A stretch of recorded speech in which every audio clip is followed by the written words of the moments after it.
नमस्कार, आप जुड़ चुके हैं वैली एक्सप्रेस न्यूज के साथ। जल शक्ति विभाग के अस्थायी कर्मचारी 536 दिन।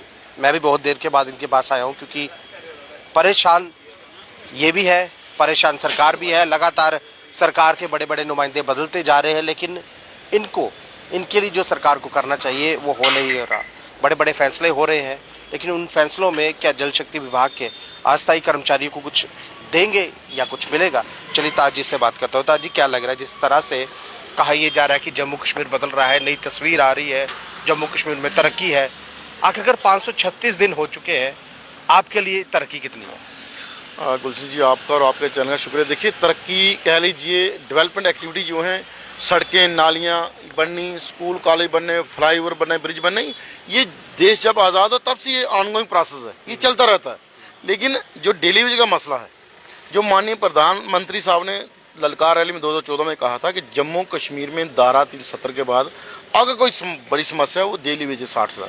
तो हमें ये उम्मीद थी 5 अगस्त 2019 के बाद कि अब ये धारा ने तोड़ दी है। अब यूटी डायरेक्ट माननीय होम मिनिस्टर साहब के कंट्रोल में है और होम मिनिस्टर साहब अब हमें SRO 64 तक रेगुलाइज करें, क्योंकि SRO 520 का प्रोसेस 5 अगस्त 2019 से पहले चल रहा था।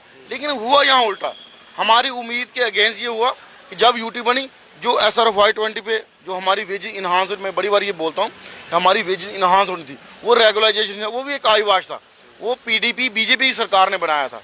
लेकिन जैसे ये यूटी बना वैसे उस प्रोसेस को भी रोक दिया गया।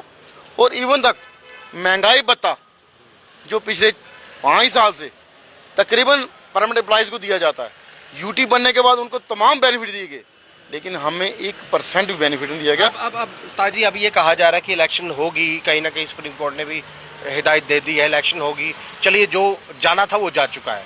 हम ये बात करेंगे, अगर इलेक्शन से पहले ही बहुत सी पार्टियां आपके पास आएंगी, जो सत्ताधारी पार्टी है वो तो जरूर आपके पास आएगी, क्या वोट डालने से पहले आप उनसे पूछेंगे कि जो 536 दिन से हम लगातार प्रदर्शन कर रहे हैं, इसका मुआवजा कौन देगा? देखिए, ऐसा है कि 5 अगस्त 2019 की बात करूँ, हमारा धरना प्रोटेस्ट जब शुरू हुआ था, उसके बाद हमने 47 दिन धरना दिया। तो हम LG साहब से मिलने गए थे 11 नवंबर 2020 के बाद। उन्होंने कहा DD से इलेक्शन के बाद आपका रेगुलर प्रोसेस स्टार्ट होगा, ये पहली बात आपको सुनो। उसके बाद तमाम चैनलों पर उन्होंने बोला कि जो लोग धरना प्रोटेस्ट कर रहे हैं उनकी मांगे जायज़ हैं, और ये भी उन्होंने बोला कि डेली वेज रीढ़ की हड्डी है PHC की। ये तमाम ऑफिसरों ने बोला और भी लोगों ने बोला। जैसे आपने ये मुद्दा किया कि पॉलिटिकल पार्टी में हमारी एक लाइन की सीधी स्पष्टीकरण हमने दिया, जो हमारी मदद करेगा, जो हमें LG साहब राजभवन से या दिल्ली से पॉलिसी ला के देगा, चाहे वो BJP लाए, PDP लाए, अपनी पार्टी लाए, कांग्रेस आए, NC, कोई भी पार्टी लाए, जो पार्टी हमारे मंच का इस्तेमाल ना करके अपना मंच का इस्तेमाल कर हमारे लिए कुछ करेगी, तो हम उस टाइम सोचेंगे उनके लिए क्या करना। अगर ये कोई सोचे कि हम अपना मंच किसी के साथ शेयर करेंगे, ये नॉन पॉलिटिकल था, है और रहेगा। हमें पॉलिटिकल लोगों से उतनी उम्मीद है कि अगर आप लोग कुछ करना चाहते हो हमारे लिए, आप राजभवन जाइए, आप सड़कों पे निकलिए, आप दिल्ली से हमारे कुछ लाइए, तब हम सोचेंगे हम किसकी तरफ जाएं। हमने 94 से लेके जितनी यहाँ पॉलिटिकल सेटअप था 2014 से पहले, उन सबको देख लिया था। लेकिन BJP की खास बात ये थी कि वो कभी जम्मू कश्मीर की सत्ता में नहीं आए थे और केंद्र में फुल मेजॉरिटी में नहीं आए थे। दोनों बातें हुई, वो यहाँ आए, एक लूला लंगड़ा SRO PDP के साथ मिलकर उन्होंने बनाया, जबकि हमारी डिमांड ये थी SRO 64 के तहत रेगुलेशन किया जाए। और जो NC कांग्रेस की 2014 से पहले तक सरकार थी, उन्होंने ऑलमोस्ट 10 साल तक जिनको हो गए उनको SRO 64 में रेगुलाइज करना। ये मैं नहीं कह रहा, ये BJP के सीनियर वाइस प्रेसिडेंट जो अभी पहले कांग्रेस में PHC मंत्री थे, उनकी तरफ से बड़ी बार क्या, और भी जो पॉलिटिकल एडवाइजर है उमर साहब के, अब वो BJP में शामिल, इन सब की तरफ से कहा गया था ये हम मसला इनका हल करने वाले थे, फ्लैट आ गए, नहीं हुआ, वो उनमें बातों में नहीं जाता। अब BJP के पास मौका था, सत्ता में जब रही उन्होंने डूला लगना SRO बनाया, लेकिन उसमें रेगुलेशन कुछ नहीं किया। और सबसे बड़ी बात, डॉक्टर निर्मल सिंह उस कमेटी के चेयरमैन थे। आज डॉक्टर निर्मल सिंह कहते हैं हमें अफसोस, हम वो भी शायद उन्हें एक दो बार मैं सुना कि वो भी कहते हैं कि ये अप्लाई होना चाहिए, ये रेगुलाइजेशन नहीं, उन्होंने भी कहा। फिर कौन रोक रहा है इस चीज़ को? देखिए, डेली वेज की हालत तभी सुधरेगी जब उसको SRO 64 तक रेगुलाइज किया जाएगा। 3 राज्यों में जीत जो हासिल की है भारतीय जनता पार्टी ने, हो सकता है जम्मू कश्मीर में भी उसका जो असर देखने को मिले। अगर इलेक्शन हुई तो मैं फिर वही चीज़ पूछूंगा, क्या जल शक्ति विभाग के अस्थायी कर्मचारी जो लगातार वोट बैंक, यानी कि आप बोलते हैं ना हमारा वोट उसी को मिलेगा जो हमारे लिए कुछ करेगा, इनको ये समझ नहीं आ रही है चीज़ की वोट किस तरह लेंगे आप? देखिए गुलशन जी, आपको तमाम बीजेपी के लीडर मिलते रहते हैं, ये आप उनको पूछिएगा क्या -60,000 परिवार, मतलब 5-7 लाख वोट ये बनती है, अगर -5-7 वोट से भी जीत सकते हैं तो कुछ भी कर रहे हैं। लेकिन हमारे लिए चाहे बड़ी पार्टी है कोई जम्मू कश्मीर की, चाहे छोटी पार्टी है, चाहे नेशनल पार्टी से, हम सबसे आपके माध्यम से आग्रह करते हैं कि जो हमारे लिए कुछ करेगा उसके लिए डेली वेज सोचेगा। डेली वेज अब आंख बंद करे सिर्फ लारनों पे या मैनिफेस्टो में आप रख दोगे हम ये करेंगे हम वो करेंगे, जो कुछ लोग कहते हैं मुझे चीफ मिनिस्टर मैं पहली कैबिनेट में करूंगा, तो वो चीज़ें अब लॉलीपॉप कोई भी डेली वेज चूसने वाला नहीं है। लेकिन डेली वेज जितना भी है ये सब संगठित हो चुका है। और हमने पिछले हफ्ते मीटिंग की थी, कोर ग्रुप की पूरे प्रोविंस के हमारे साथी आए थे।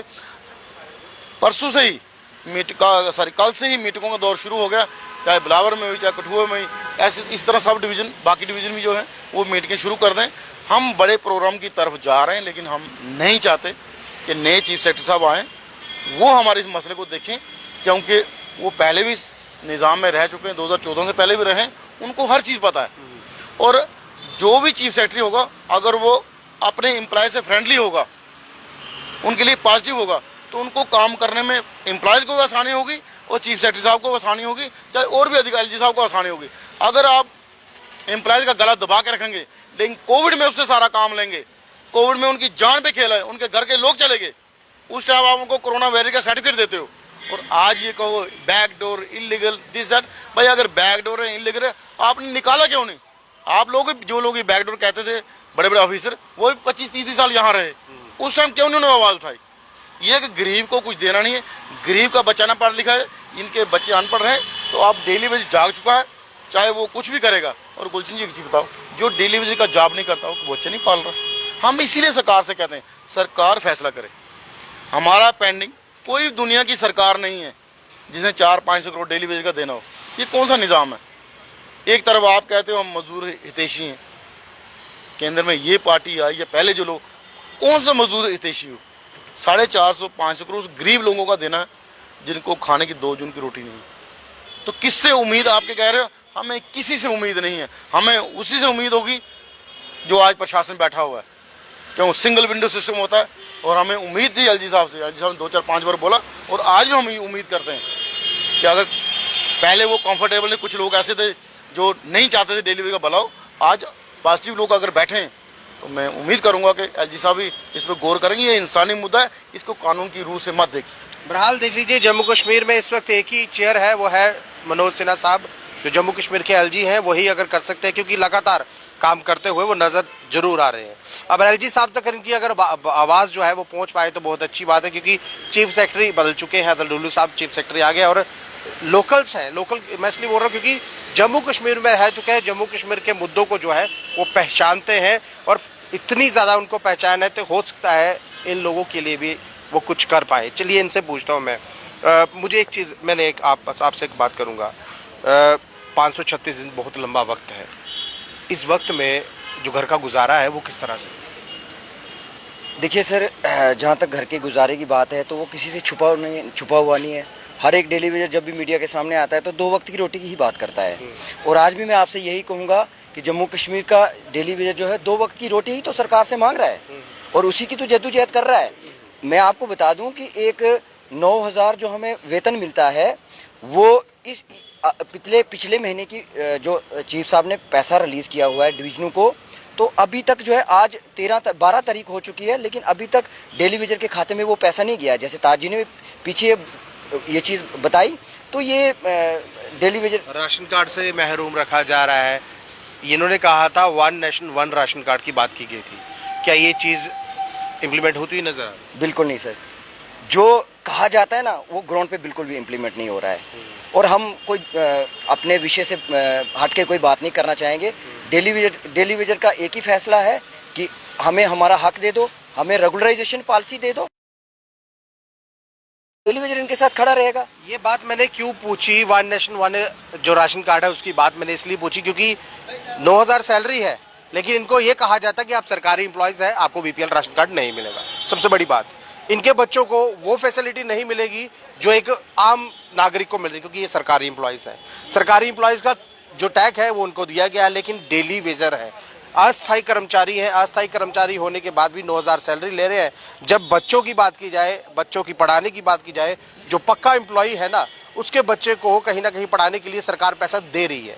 जब इनके बच्चों की बात की जाए तो सरकार ये कहती है कि 9,000 जो सैलरी लेनी है, जो पेंडिंग वेजेस लेना है, उसके लिए भी उनके पास पैसा नहीं है। अब अतुल डुल्लू साहब जो इस वक्त चीफ सेक्रेटरी आए हुए हैं, और मनोज सिन्हा साहब जो लगातार काम कर रहे हैं, मैं ये नहीं बोलूँगा काम नहीं कर रहे, काम कर रहे हैं। जनाब, इनके ऊपर भी नजर डालिए, इनका भी काम कीजिए। कम से कम 536 दिन इनको लगातार प्रदर्शन करते हुए हो चुके हैं। इनका अगर काम हो जाएगा तो कोई सड़कों पे नहीं आएगा, और आप ही की सरकार को इनडायरेक्टली जो है वो फायदा मिलेगा। बहरहाल, अगर आपको ये वीडियो अच्छा लगा हो तो अपनी राय जो है वो कमेंट बॉक्स में जरूर रखिएगा।